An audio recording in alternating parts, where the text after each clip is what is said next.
ललना बिन तरसेले मैया के लियो कौन कसूर जे ललना बिन तरसेले। फल मंगाइला कोसिया भराइला, फल मंगाइला कोसिया भराइला, नारियल हाथ उठाई के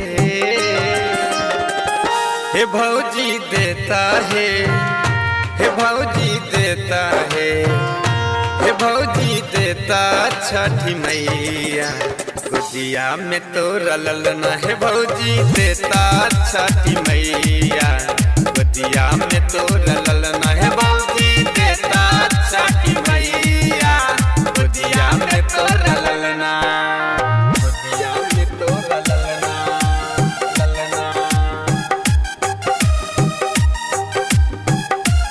भौजी देता छठी मैया, मैया।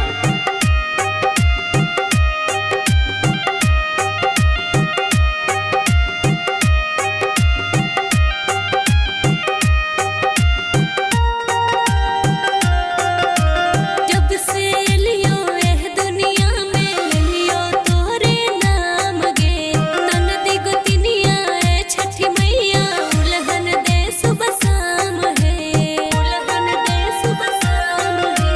ओकरो सबके पाप लिखल छै, नहीं छै कनियो ज्ञान है। छठी मैया से इतने को हो देता तो रूप ध्यान है, ध्यान है। उखिया के हम छोर चढ़लिए, उखिया के हम छोर चढ़लिए, जोड़ा सूप चढ़ाए के गे मैया के लियो कौन, गे मैया के लियो कौन, गे मैया के लियो कौन कसूर बा जे ललना बिन तरसेले मैया के लियो कौन कसूर बा जे ललना बिन तरसेले। हे भौजी देता छठी मैया गोदिया में तोरा ललना, ललना, ललना।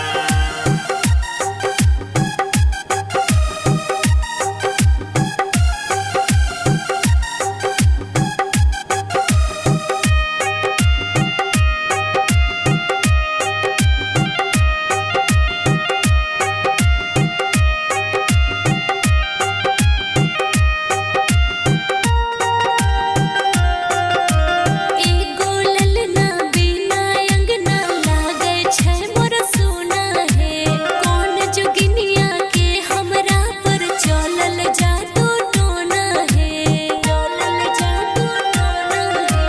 अब जस के उजस लगाबै खाली छठी मैया है, उनके नाम के जपत रह भर देता तोहर गोदिया है, भर देता तोहर गोदिया है। राइटर चुन चुन कहै छै हुकुम, राइटर चुन चुन कहै छै हुकुम, सीता यस लगाय के हे मैया के लियो कौन, हे मैया के लियो कौन, हे मैया के लियो कौन कसूर बा जे ललना बिन तरसेले मैया के लियो कौन कसूर बा जे ललना बिन तरसेले। हे भौजी देता छठी मैया गोदिया में तोरा ललना।